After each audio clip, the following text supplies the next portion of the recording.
去吧。听讲，比那个五毒门的五毒还要厉害。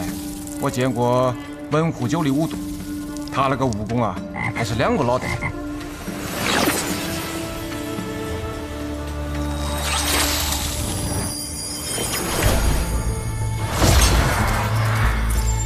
这是什么阵法？五毒阵，寻常呢是用来困住人的，五毒将人困在其中，随后释放毒物。这是我们温家不外传的秘法。神医如今反着使用，是用来隔绝这花毒的。没错，遍布全城的毒，闻所未闻。能用出此等毒术的，天底下只有3人。我能想到的第一个，就是温家家主温壶酒。我舅舅的毒确实冠绝天下，往上看3代，往下看3代，都找不到像他这般天才的毒术大家。但他呢，却是雪月城的脸盲，绝对不会参与到无双城的破事中。况且这里的毒，一看就是精心筹划多年。我舅舅他懒得很。这第2个人，应当来自唐门。没错，是唐门用毒第一人，唐灵皇。但唐门也是雪月城的联盟，而且这唐灵皇只喜欢用能杀死人的毒。他还曾说过，若是这毒不能将对手给毒死，那便不能称之为毒。他在这方面的执念可以称之为是魔障。那第3个人是谁？五毒门门主毒媚娘落烟蝶，只有他喜欢用这花香味的毒。他喜欢人在这温香暖玉的环境中不自觉地死去。这用毒之人都有这么变态的癖好？变不变态，你还不知道吗？这花尽散之毒，只能让人功力暂失，却不能置人于死地，说明他们留有后手。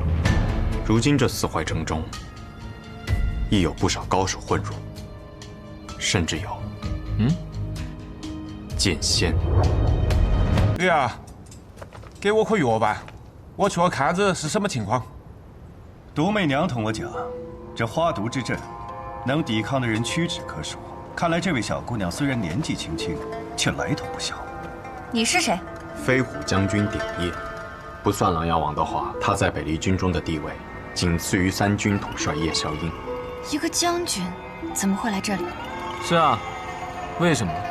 苏昌河、苏沐雨，如今暗河的执掌着。我来这里，自然是找你们的。一个朝中的将军，竟对我们暗河感兴趣。你想要的，是不是这个？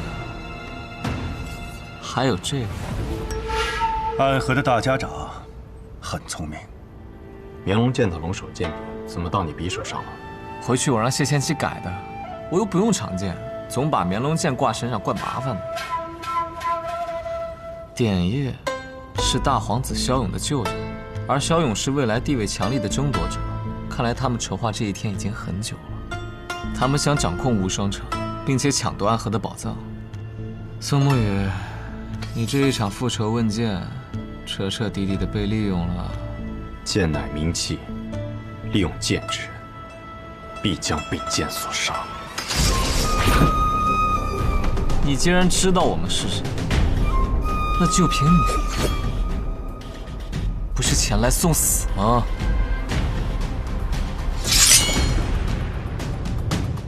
哎，毕竟是个将军，你们要是明面上跟他动手，难免又给暗河惹上麻烦。不由我来，反正我现在是南城一个闪印，我就听你2个小辈试一试这个大将军的警府。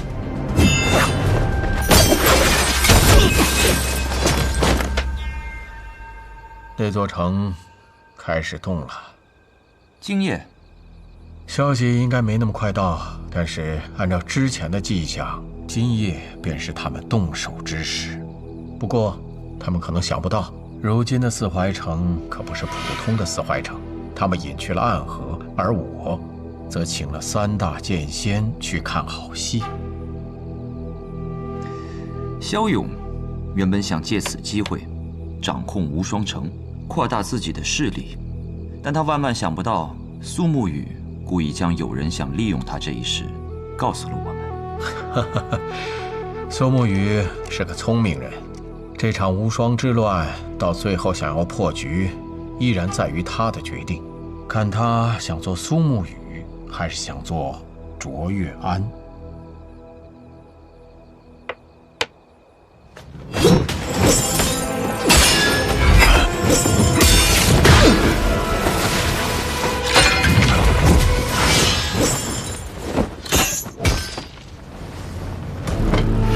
嚯，这都是个高手啊！来者何人啊？剑无敌。这么嚣张的名字啊！今日是我出关的第一战，无关人等请速离开。典叶将军，观战即可。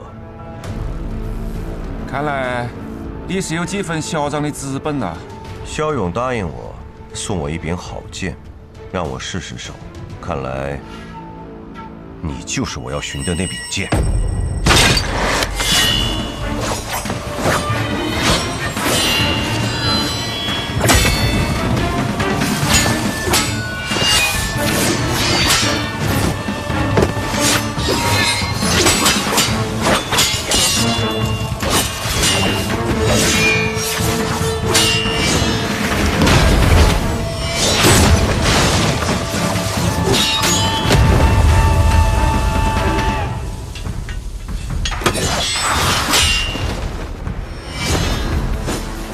虽然我总是陪着苏沐雨做比剑这种事儿，但总觉得这些无聊可笑。只是他喜欢，就陪着他去了。但是现在，忽然又觉得有些意义了。不是，忽然觉得更可笑，因为苏沐雨好像打不过那个。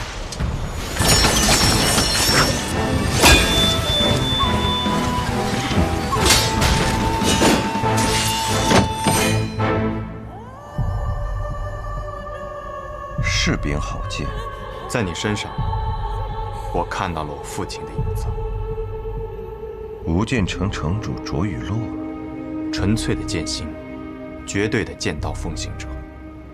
除了我父亲之外，我再也不曾见过如此纯粹的剑意。遇剑之人，当心无旁骛。看来无双城内战已经没有任何意义，能与这位先生一战，是我的荣幸。刚才那一剑只有剑影而无剑招，你挡得非常漂亮。然而接下来的每一剑都会比方才那一剑更强、更狠，那便更好。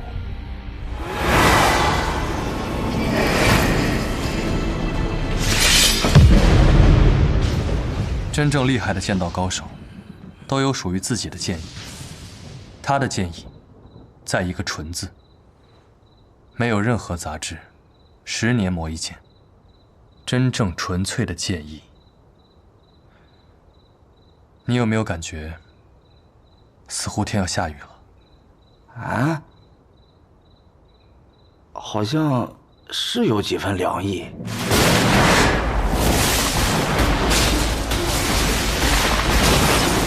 这剑气里竟带着一丝雨意。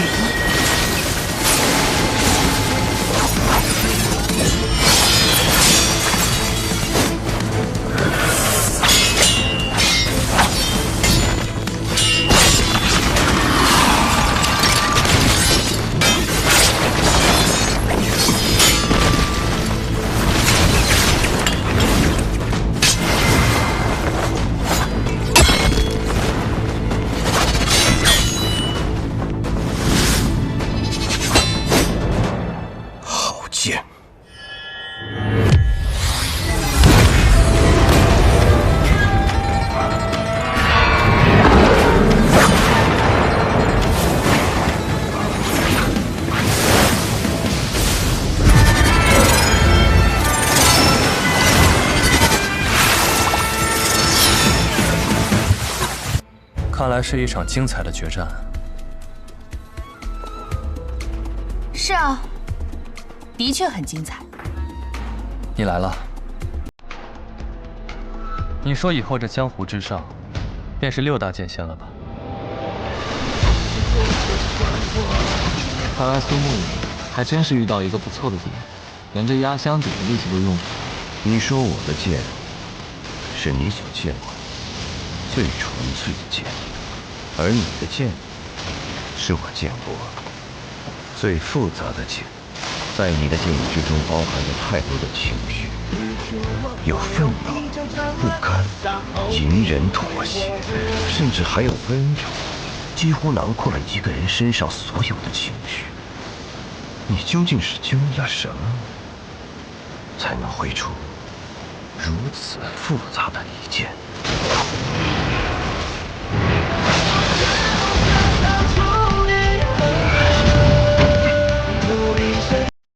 斩，一切归于平静。输了，赢了。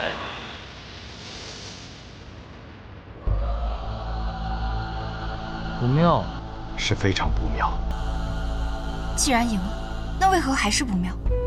因为苏沐雨用了最强的一剑却没有杀死他，而对手还未尽全力。方才那一剑很不错，能告诉我剑名吗？羽氏。羽氏。我自称剑无敌，然而我出关的第一战，面对到的第一个对手，我却输了。不过经过刚才那一剑之后，我又有了新的感悟。接下来这一剑，你必败，必死。我来吧，让我再试试。你们一个也跑不了。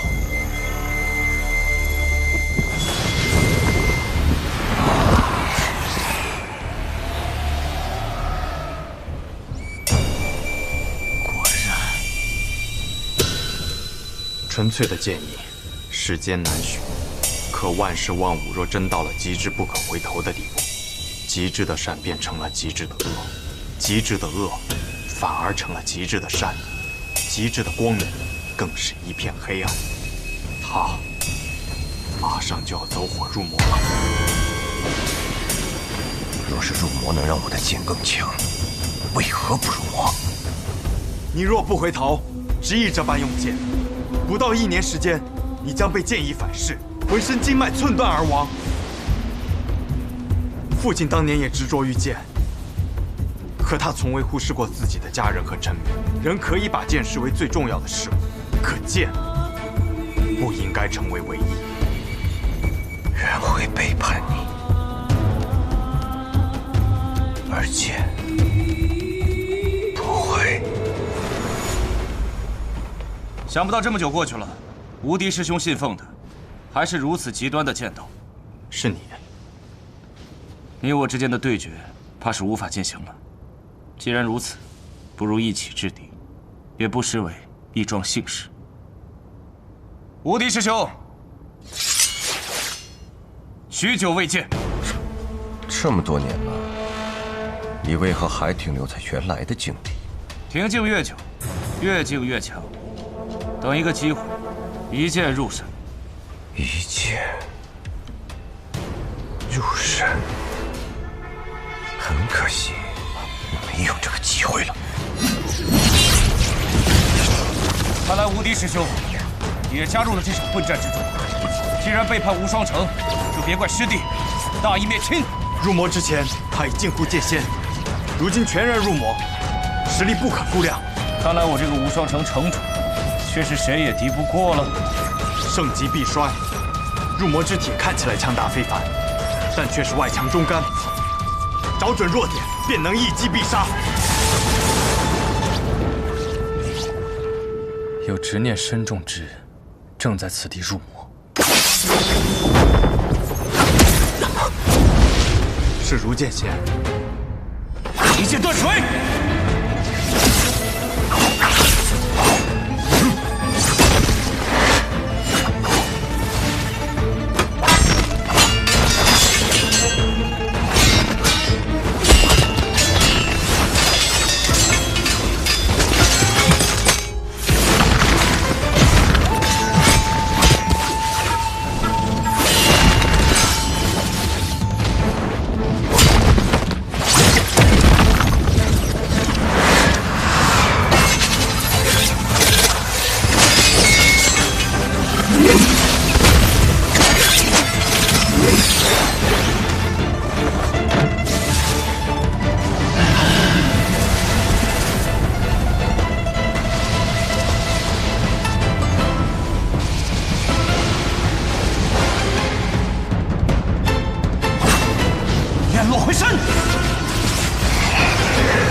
心以后，山雨晚来去。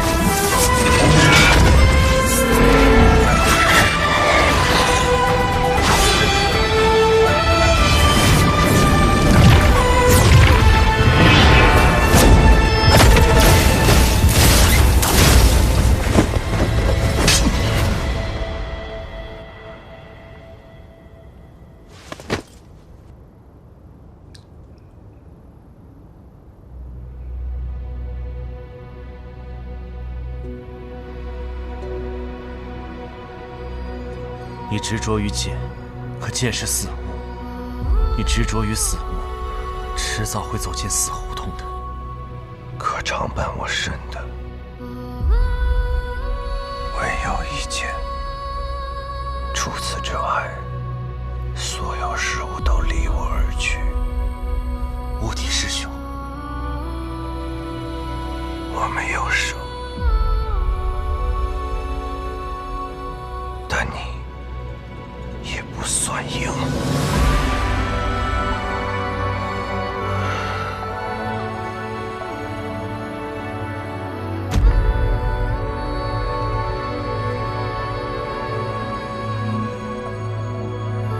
典将军，这次我们就饶你一命，以后一定要留点心。暗河的主意，最好不要再打。哼。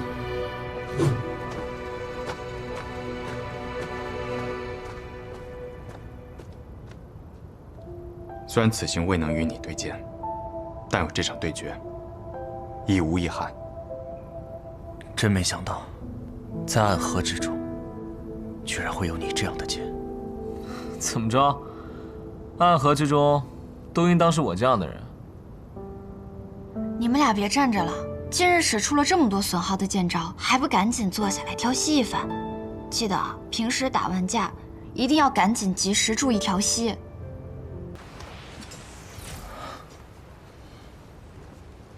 周公子，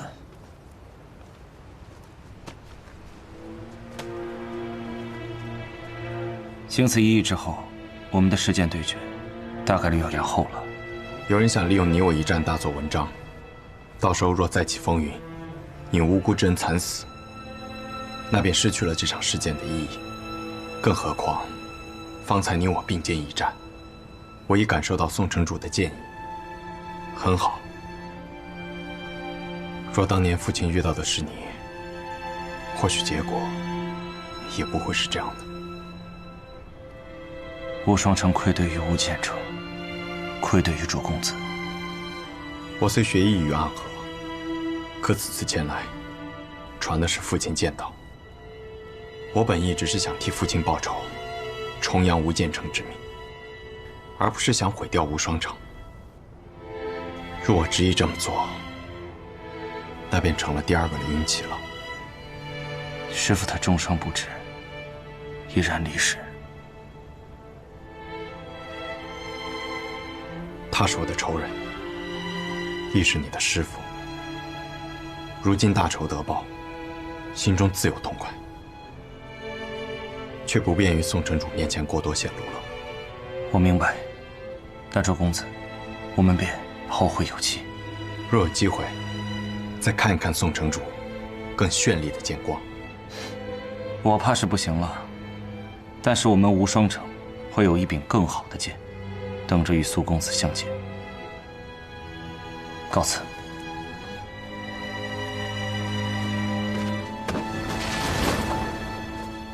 我们也走吧。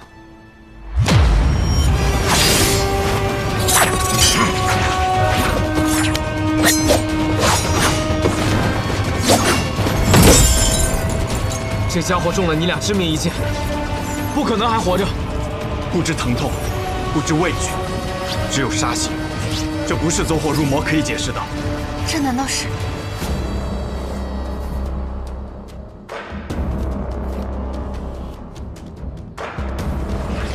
是什么？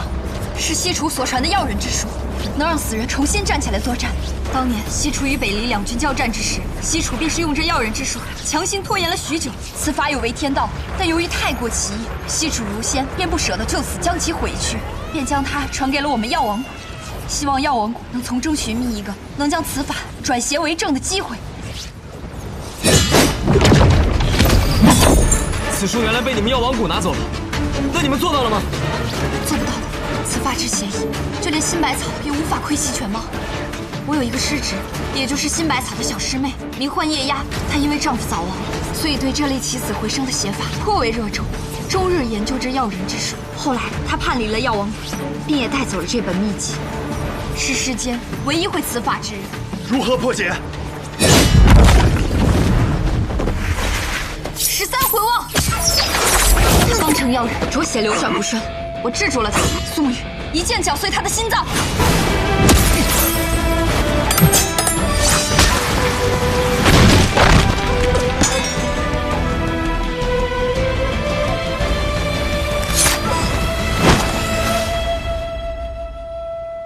这总结束了吧？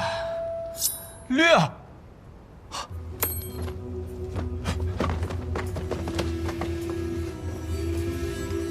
怎会如此啊？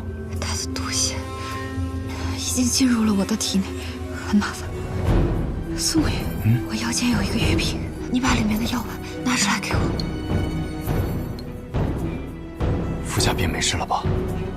药人之毒哪有那么简单？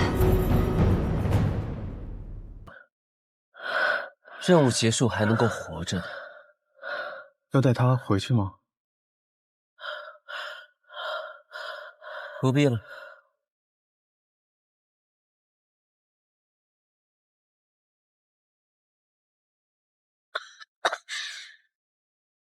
多亏死了，17号，欠你一只手，还你一条命，算你赚了。多少暗涌的情绪，不舍的挣脱，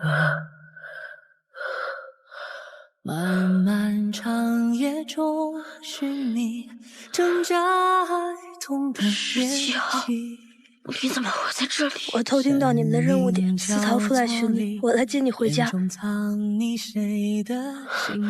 那地方也能算是家吗？有家人等候便是家。你弟弟还在那里？如同宿命随波蜿蜒去着，谁能趟过黑暗的河？哪里会有彼岸穷尽一生，唯一点光倾尽颜色？辗转悲欢离合，恋恋不舍，思念在夜里醒着，心不由我，情字总无法逃脱。怎么总把自己搞得这么狼狈？反正每次你都会及时出现，我狼狈点儿也没什么问题。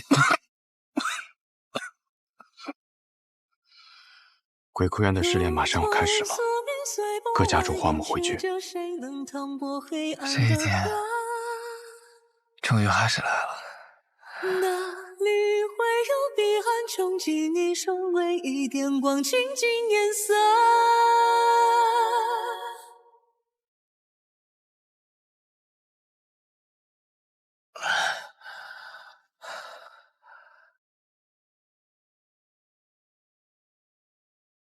想必你们已经有所了解，待会儿时辰一到，你们就会前往鬼窟渊。每组10个人，只允许留下1个。第一组86号、18号、74号、42号、34号、26号、17号。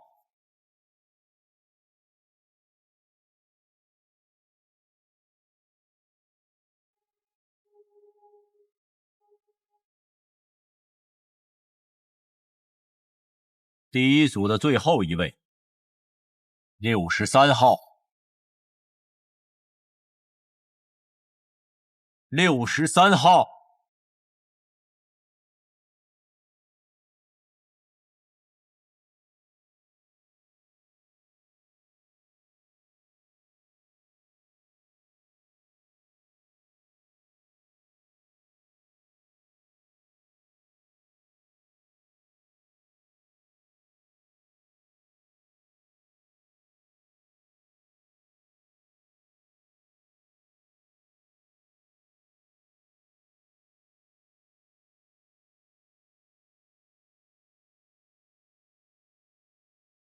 谁惹了穆秋兄啊？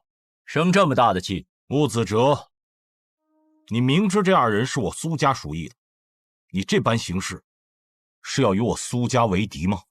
别给我扣这么大的罪名，我可不敢。我只是在尽我总教习的职责罢了。职责？不把过强的2个人放在同一组，这是3家都默认的。你就不怕我上报提魂殿吗？等他们情深意重，把彼此看成兄弟的时候，再让他们自相残杀。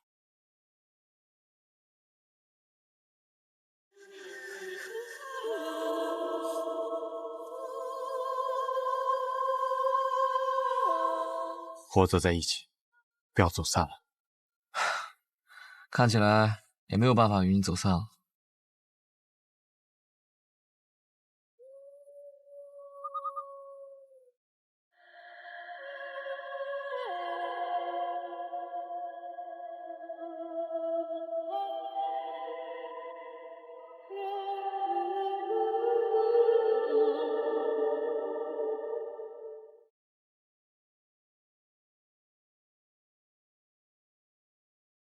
全都来了。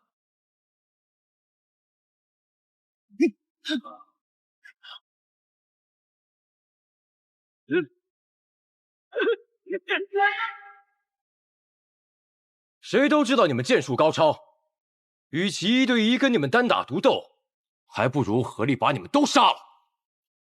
我们剩下的再斗，还有几分生气。那便来吧。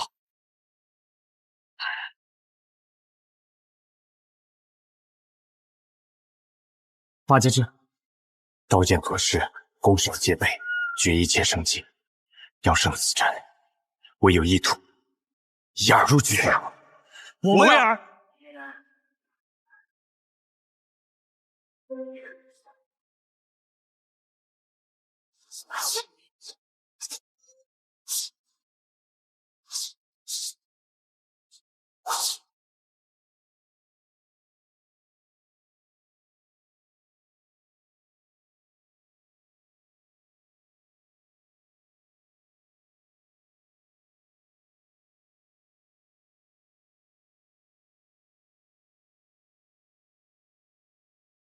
要破8节阵，唯有牺牲1人才能找到突破之口。我们2个同时上，算怎么回事？我知道，我来。有神月下下残风冥冥中汹那我走了。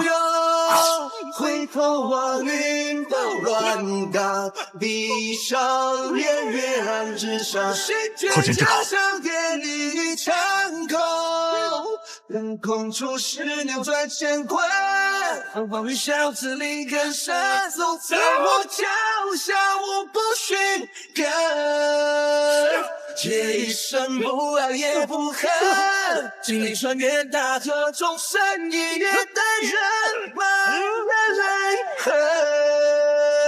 你留了珊瑚中身份，却忘记我是谁，因我也是我们。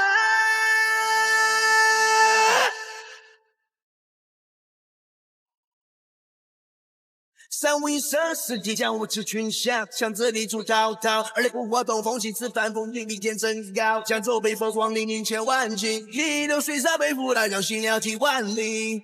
刀光剑影出鞘，一拨好人仰天长啸，手如履薄冰，谁弹起恨你，传至光明，无悔脚下不胜履。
只剩我们2个人了，所以，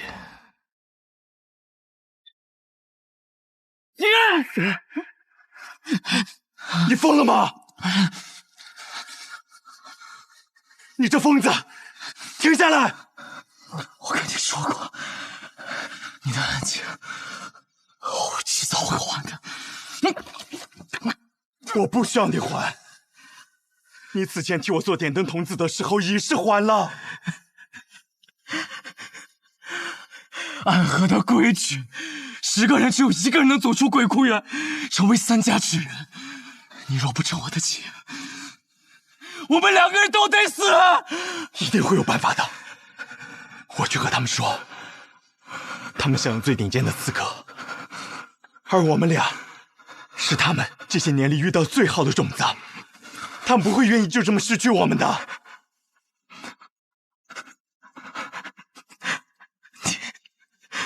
你太天真了。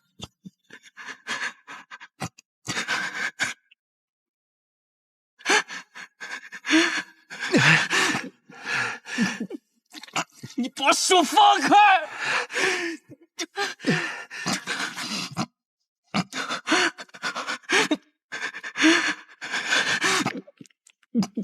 你把手放开！只要足够强，便有资格天真。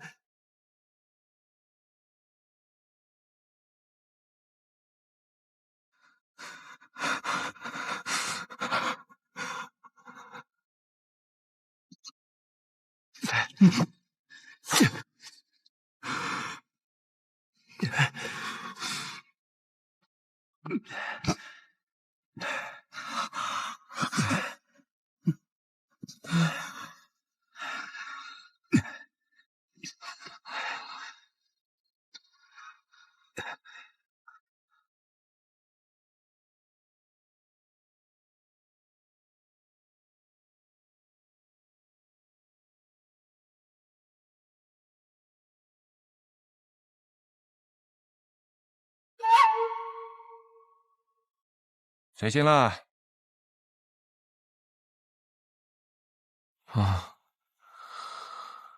做了一个很长很长的梦，梦到一些很久以前的事儿。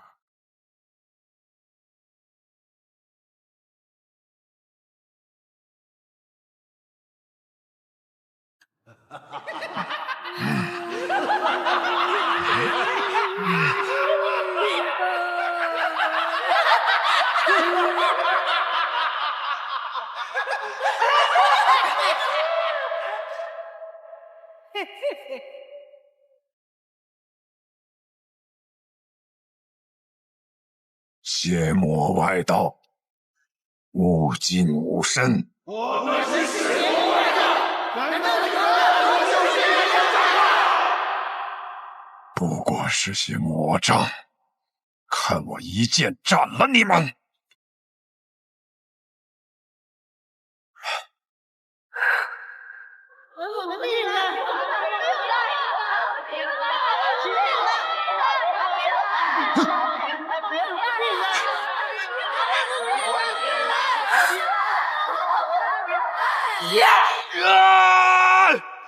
不好！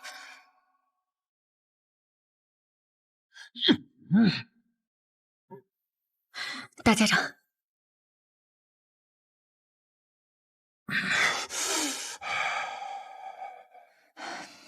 人在虚弱时，邪气便会找机会侵染人的身子。做噩梦是正常的事，大家长不必担心。大家长可还安好？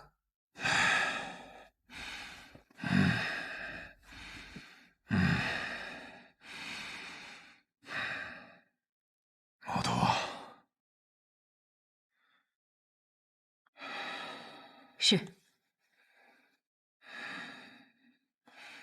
神医啊，你此生救过多少人？这我哪里记得得？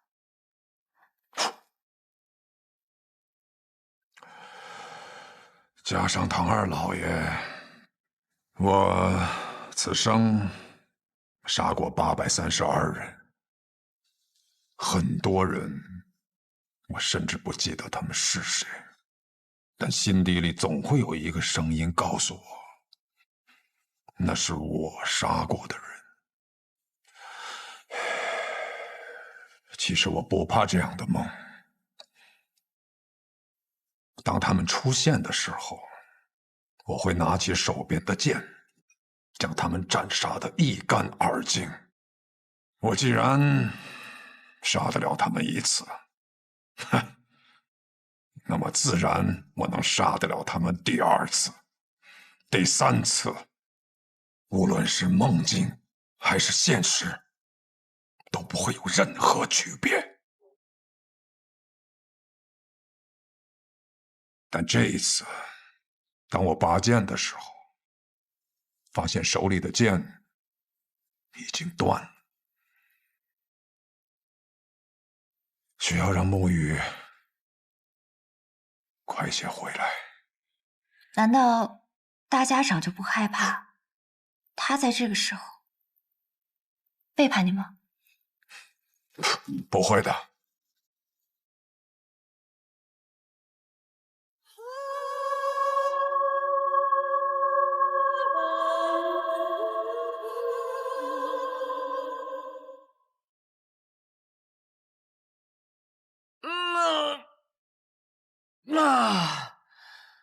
哎呀，坐了许久的马车，累了。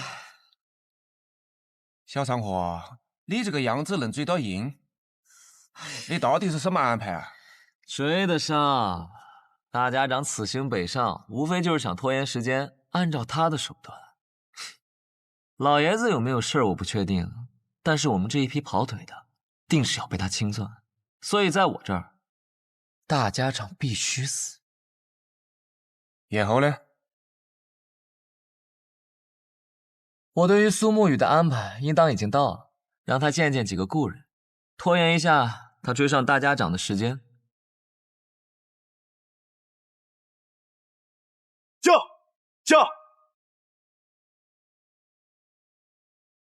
驾！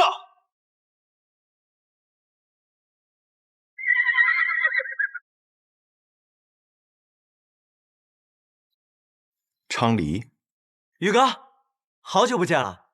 昌河派你来的。啊，是大哥让我来的。他说让我拦住你，实在不行就哭到你心软。他是不是觉得我不会杀你？他自以为能猜透我的心，可我杀过这么多人，我也有无法控制住自己杀心的时候。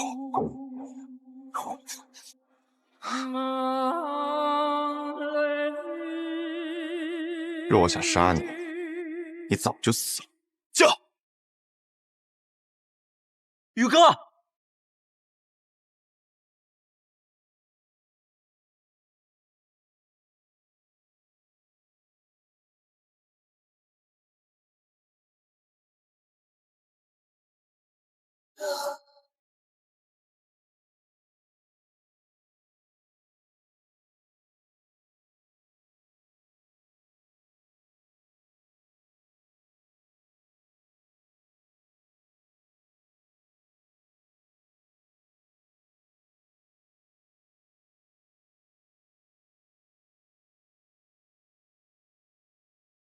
老师，你口中的老师这2个字，放在我的身上，我可不敢当。苏轼先生，许久不见了，苏沐雨。昌河为了拦住我，居然把你也请来了。不必怪昌河，是我自己想来的。我想此事之后，或许我们便没有相见的机会了，就自请来此见你一下，顺道下一局棋。我在赶路，没有时间。若有机会再见先生。回到暗河，我定去藏书阁拜会。若我没有做到让你下完这局棋，昌河或许会杀了我。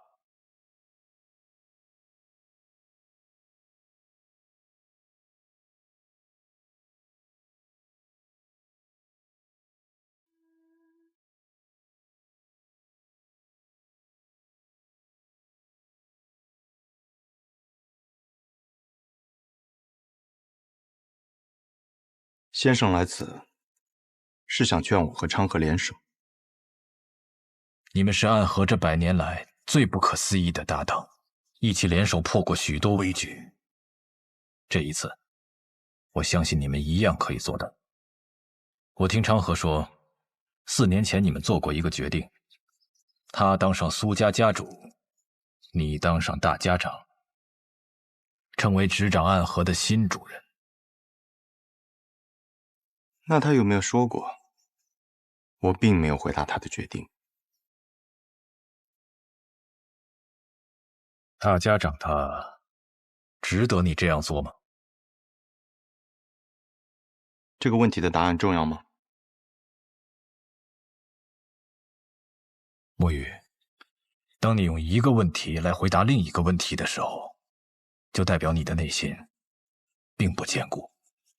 可这问题没有答案，只有选择。我在苏家待了将近10年，昌河与我更是从同一座炼炉当中走出来的师兄弟。准确的说，我们都是家人。昌河那样的人，可不会把老爷子他们当作家人，他只是把你当作家人。可如今我是魁，我的父亲曾教过我，承诺是比生命更重要的东西。先生您也说过，没了承诺，收了钱的刺客便会因为更多的钱而转头去杀自己的主顾，那么到最后秩序变乱了，刺客便没有存在的理由，暗河也没有存在的必要。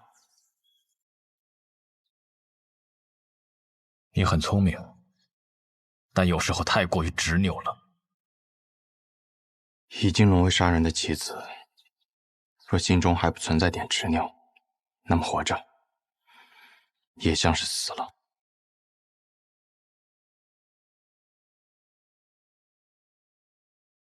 先生，你败了，告辞。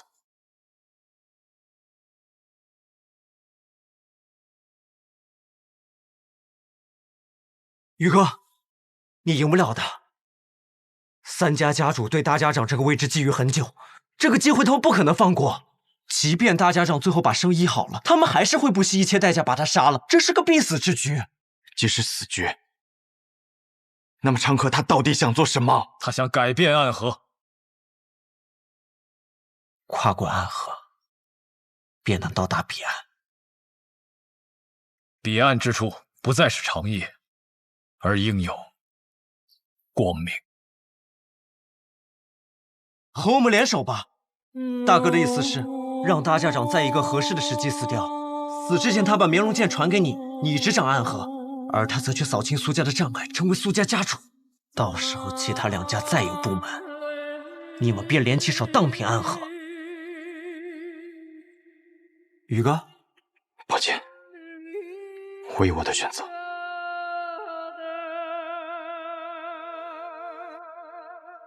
大哥说了，若你拒绝，那他就自己当这个3家之主，到时候不管谁挡在他面前，他都会杀死，包括你，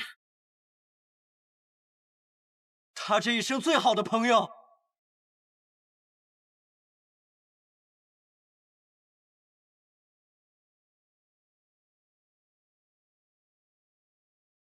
沐雨，道阻且长。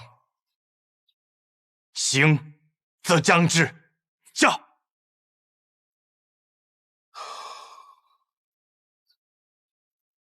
先中毒再解毒，以身试毒。倒是有种不疯魔不成活的意思。只是我不太明白，为了几张银票，神医愿意为我以身试毒？自然是不愿意啊，我又不傻。不过我有一个办法，既能感同身受的了解大家长体内的毒，但同时又不会死。什么办法？移魂大法。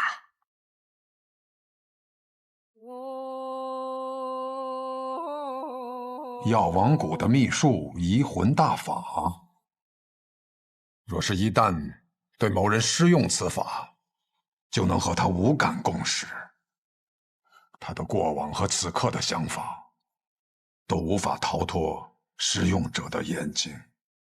若是遇到意志薄弱者，甚至能彻底占据他的意识。我初听到此门功法，还曾感慨，这哪里是医术，分明是邪术。确实，医者行医，治的是人身体里的毛病，而移魂大法却能治人心病。不过我这次对大家长施用移魂大法，为的是彻底去除你体内的毒。至于大家长你心里想的那些嘛，我可以试着不去看。若是一旦施用移魂大法，那我的性命自然是全在我白鹤怀的掌控之中了。届时只要我想，可以随时杀死大家长。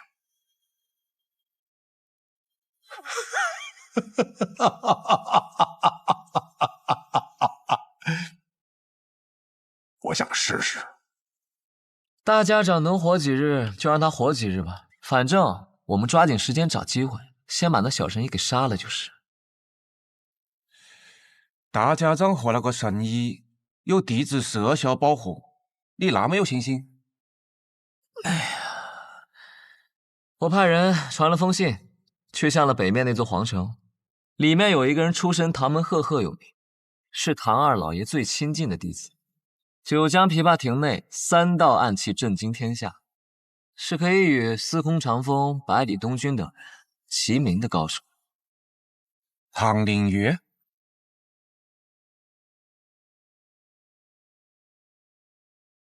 我不知道大家长为什么要杀唐二老爷，但我知道唐二老爷死了，最想报仇的人一定是唐灵月。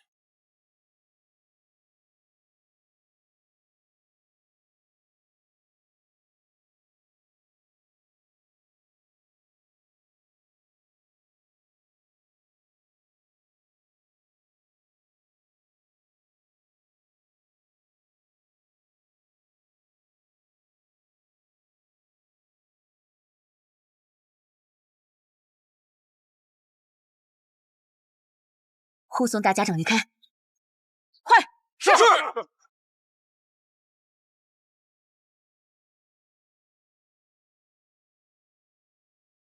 难得有片刻喘息，又要赶路逃命了。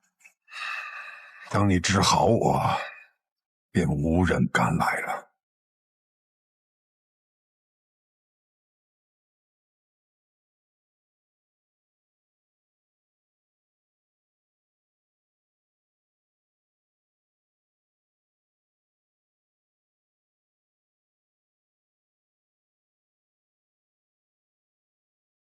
找到你们了，暗河。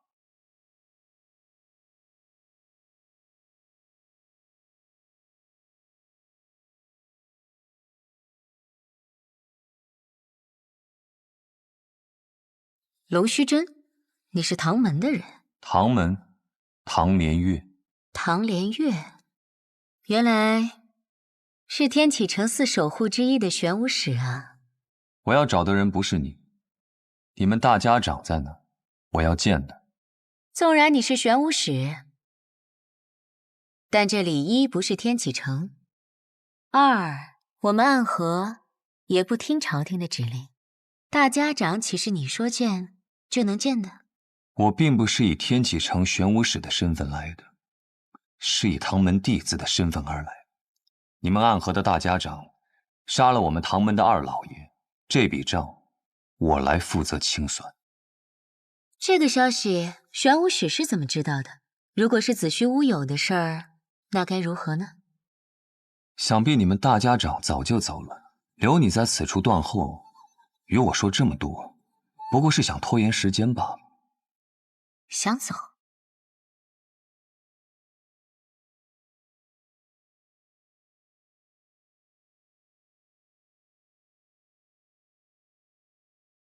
即日。这样精妙的暗器手法，这就是白小堂冠绝榜上数一数二的高手吗？荧惑纸蝶和幽冥珠，你是暗河木家蜘蛛女。我不喜欢这个代号。小伎俩，你以为以荧惑纸蝶为掩盖，让这幽冥珠悄悄接近我，你毒丝偷袭，我就不会发现吗？真是自以为聪明的傻子。你在幽冥珠里放了什么？自然是霹雳堂雷家的霹雳子了。你怎么会有雷家的霹雳子？早年执行任务路过霹雳堂，很多雷家的少年郎都曾拜倒在我的石榴裙下，当然是他们双手奉上来讨我欢心的。不过，我跟你说这些做什么？